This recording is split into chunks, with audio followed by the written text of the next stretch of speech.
எனது அன்பான தேவ பிள்ளைகளுக்கு அன்பான வணக்கங்கள். மீண்டும் உங்களை இந்த பாடத்தில் சந்திப்பதில் எனக்கு மிக்க மகிழ்ச்சி. ரைட், இன்னைக்கு நாங்கள் படிக்க போகிற பாடம் தேவன் உன்னை தேர்ந்தெடுத்தார் என்ற தலைப்பு கீழே நாங்கள் படிக்க போகிறோம். இந்த பாடத்தோட சம்மந்தப்பட்ட ஒரு கதையை கூறி, கதை கேட்க விருப்பம்தான், கதையை பார்த்துட்டு நாங்கள் பாடத்துக்குள்ளே செல்வோம். இப்போ ஒரு சிறிய கிராமம். அந்த சிறிய கிராமத்தில் ஒரு சிறிய பாடசாலை இருக்குது. அந்த பாடசாலைக்கு மேரின்னு ஒரு பேர் கொண்ட ஒரு 10 வயது சிறுமி புதுசாக சேர்றாங்க. இப்போ அந்த கிளாஸில் யாருமே மேரியோட பெருசாக கதைக்கிறது இல்லை. மேரி எப்பயும் தனியாக தான் உட்காந்து இருப்பாங்க, தனியாக தான் சாப்பிடுவாங்க, விளையாட போகலையும் யாரும் அவங்கள கூப்பிட்றது இல்லை. ஏன்னா இப்போ அவங்க புதுசாக ஜாயின் பண்ணியிருக்காங்க தானே. அப்போ இந்த மேரியை சாராள்னு அந்த கிளாஸில் படிக்கிற ஒரு பிள்ளை கவனிச்சுக்கிட்டே இருக்கும். இப்போ சாராளுக்கு எந்த நேரமும் மனதில் தோணும், மேரி பாவம் தானே, மேரியோட யாரும் கதைக்கிறாங்க, இல்லைன்னா அவங்க மேரியோட போய் கதைப்போமா அப்படின்னு சாராளுக்கு எந்த நேரமும் மனதில் தோன்றும். ஆனால் சாராள் நினைப்பாங்க, ஐயையோ நான் செய்ய முடியாது, என்னை விட இந்த கிளாஸில் எவ்வளோ பேர் இருக்கிறாங்க, இந்த கிளாஸில் இந்த ஸ்கூலில் பெரிய ஆட்கள் இருக்கிறாங்க, அவங்க கதைப்பாங்க, நான் இங்கே இருக்கிற குட்டி ஆள், சின்ன ஆள், நான் போயிட்டு கதைச்சி என்ன செய்ய அப்படின்னு சாராலும் அவங்களோட கதைக்கிறது இல்லை. இப்போ ஒரு 2 கிழமை மாதிரி டைம் போயிட்டு, அன்னைக்கு சண்டே சர்ச்சில் முடிஞ்சு சாரால் எங்கே போயிருக்காங்க, சண்டே ஸ்கூல் போயிருக்காங்க. சண்டே ஸ்கூல் போனோன்னு அன்னைக்கு சண்டே ஸ்கூலில் படிப்பிச்ச பாடம் எரேமியா தீர்க்கதரிசியின் புத்தகம் 1ஆம் அதிகாரம் 4ஆம் வசனம் முதல் 10ஆம் வசனத்தை வாசித்து படிப்பிச்சிருக்காங்க. இப்போ இந்த எரேமியா 1ஆம் அதிகாரம் 4ஆம் வசனத்திலேருந்து நீங்கள் 10ஆம் வசனத்தை மட்டும் இந்த பாடம் முடிந்த உடனே நீங்கள் போயிட்டு வாசிக்க போகிறீங்க. இப்போ சாராள மனதில் இது ரொம்ப ஆழமாக, ரொம்ப தெளிவாக இந்த பகுதி படிந்துட்டு, அந்த பகுதி என்னன்னா எரேமியாவை கடவுள் அழைக்கிற பகுதி. இப்போ எரேமியாவை கடவுள் அழைத்து சொல்கிறாரு, நீ வா, நீ இந்த வேலையை செய்யு. இப்போ எரேமியா சொல்கிறாரு, இல்லை எனக்கு வர முடியாது, நான் சிறியவனாக இருக்கிறேன்னு. அப்போ கடவுள் சொல்கிறாரு, உன் தாயில் உன்னை உருவாக்குவதற்கு முன்பே நான் உன்னை அறிந்திருந்தேன்னு தேவன் எரேமியாவுக்கு கூறுறாரு. அப்போ இப்போ சாராளுக்கு இந்த வசனம் ரொம்ப ரொம்ப ரொம்ப ஆழமாக மனதில் பட்டுச்சு.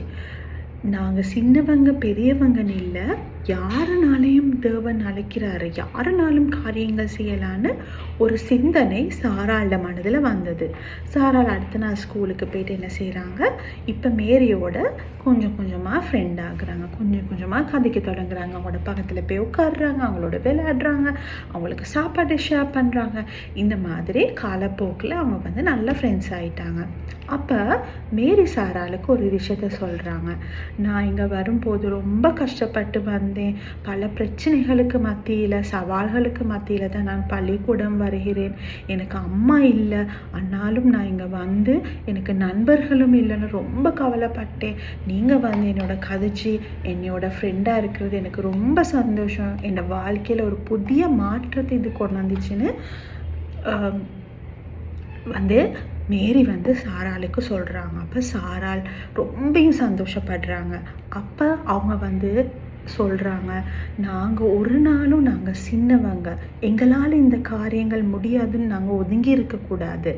நாங்கள் சின்னவங்களாக இருந்தாலும் எங்களோட தகுதிக்கு மாதிரி நாங்கள் என்ன செய்யணும், சின்ன சின்ன உதவிகள், சின்ன சின்ன காரியங்களை நாங்கள் செய்ய பழகிக்கொள்ள வேணும்னு சாராள் உறுதியாக முடிவு எடுக்கிறாங்க. அப்போ அந்த இடத்துல சாராள் சொல்கிறாங்க, பெரிய பெரிய மேடைகளில், பெரிய பெரிய சர்ச்சஸில் பிரசங்கம் எடுக்கிறது மாத்திரமில்லை கடவுள் நம்மிடம் எதிர்பார்ப்பது, ஒவ்வொருவருக்கும் நாங்கள் அன்பு செய்வது, நாங்கள் பாசமாக நடந்து கொள்வதற்கும் கூட கடவுள் எங்களை தேர்ந்தெடுத்திருக்கிறாரு. அதுதான் நாங்கள் செய்யக்கூடிய ஊழியம் அப்படின்னு அந்த இடத்துல சாரால் புரிந்து கொள்கிறாரு. அப்போ இப்போ பாருங்க, இந்த கதையிலிருந்து நாம் படிக்கிற பாடங்கள் என்னது? நிச்சயமாக எங்களை படைத்த தேவன் எங்களை அறிந்திருக்கிறார். நாங்கள் சின்னவங்க பெரியவங்க நாங்கள் எங்களை பிரித்து கொள்ளக்கூடாது. வேதாகமத்திலேயோ எத்தனையோ கதைகள் இருக்குத்தானே. கடவுள் சிறியவர்கள் மூலம் அற்புதம் செய்தது. சாமுவேல் எடுத்து பாருங்க. அதே மாதிரி தாவீது, அவர் பலமான கோலியாத்துடன் போர் புரியும் போது அவர் ஒரு சிறிய வயது வாலிபனாக இருந்திருக்கிறாரு. ஸோ கடவுள் தேவன் எங்களை தேர்ந்தெடுக்கிறாரு. அவர் நாங்கள் தாயின் கர்ப்பத்தில் உருவாவதற்கு முன்னமே எங்களை அறிந்திருக்கிறாரு. அது மாத்திரமல்ல, நாங்கள் என்ன செய்ய வேண்டும், எப்படி செய்ய வேண்டும் என்று எங்கள் தேவன் எங்களை வழி நடத்துகிறாரு. எப்படி வழி நடத்துகிறாரு? நாங்கள் தேவனுக்கு ஜெபம் மூலம், வேத வாசிப்பின் மூலம் தேவன் எங்களை வழி நடத்துகிறாரு. ஆகவே பிள்ளைகள், கட்டாயமாக நாங்கள் ஜெபத்திலும் வேத வாசிப்பிலும் கருத்திருக்க வேண்டும். ரைட்? அப்போ உங்களோட முன்னுக்கு ஒரு கண்ணாடி இருக்குது. நீங்கள் ஒவ்வொரு நாளும் ட்ரெஸ் பண்ணக்குள்ளே கண்ணாடி பார்த்து தானே ட்ரெஸ் பண்ணுவீங்க. உங்களோட முடி எப்படி இருக்குது, உங்களோட ட்ரெஸ் எப்படி இருக்குது, உங்களோட ஃபேஸ் எப்படி இருக்குது அப்படின்னு எல்லாம் நீங்கள் பார்ப்பீங்க தானே. அப்போ நீங்கள் ஒரு கண்ணாடி எடுத்து உங்களோட முகத்தை பாருங்கள். முகத்தை பார்க்கக்குள்ளே நீங்கள் பாருங்கள், தேவன் உங்களை தனித்துவமாக படைத்திருக்கிறார் என்று நீங்கள் சொல்லிக்கொள்ளுங்க. அவர் உங்களை நேசிக்கிறாரு, உங்களை நல்ல காரியங்கள் செய்ய தேர்ந்தெடுத்திருக்கிறாரு. ஆகவே தேவன் நம்மை அறிவார். ரைட்? தேவன் நம்மை தேர்ந்தெடுத்திருக்கிறார் என்று நாங்கள் நிச்சயமாக உறுதியாக நம்ப வேண்டும். அது மாத்திரமல்ல, நான் சொன்ன மாதிரி எரேமியாவை கடவுள் கூப்பிட்டது பெரிய காரியங்கள் கூடதா இருக்கும். ஆனால் கடவுள் என்னையும் உங்களையும் தேர்ந்தெடுத்திருக்கிறது சிறிய சிறிய காரியங்களை செய்கிறதுக்கு. அந்த சிறிய காரியங்கள் பெரிய மாற்றத்தை கொண்டு வரக்கூடும். பள்ளியில், உங்களோட பாடசாலையில் நீங்கள் யாரோடையும் கதைக்காமல் இருந்தால், யாரும் தனிமையாக இருந்தால் அவங்களோட போய்ட்டு கதைக்கலாம். ஆக்களை நீங்கள் பார்க்கக்குள்ள அவங்களோட புன்னகை செய்யலாம். அதுக்கு பிறகு வீடுகள்லேருந்து சில பிள்ளைகள் புக்ஸ், பென்சில்ஸ் எல்லாம் கொண்டு வராமல் இருந்தால் அவங்கள சின்னதாக கொடுத்து உதவி செய்யலாம். இவ்வாறு நம்மளால் செய்யக்கூடிய காரியங்களை நாங்கள் செஞ்சு தேவன் நம்மை தனித்துவமாக, எங்களை ஒரு தனித்துவமான பிறவியாக அவருடைய சாயலில் படைத்திருக்கிறார் என்பதை நாங்கள் உறுதியாக நம்பி அதற்காக நாங்கள் நம்முடைய வாழ்க்கையிலே தேவனுக்கு சாட்சி உள்ள பிள்ளைகளாக இருப்போமாக. தேவன் தாமே உங்கள் அனைவரையும் ஆசீர்வதிப்பாராக. நாங்கள் கண்களை மூடி ஜெபம் செய்வோம். அன்பின் பரலோக தெய்வமே, கடவுளே, நீர் தாயின் கருவில் உருவாவதற்கு முன்னே எங்களை அறிந்த தேவனாயிருக்கிறீர் ராஜாவே.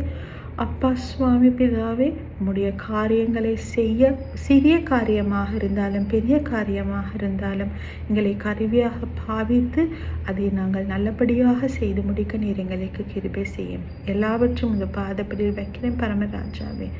ஆமேன்.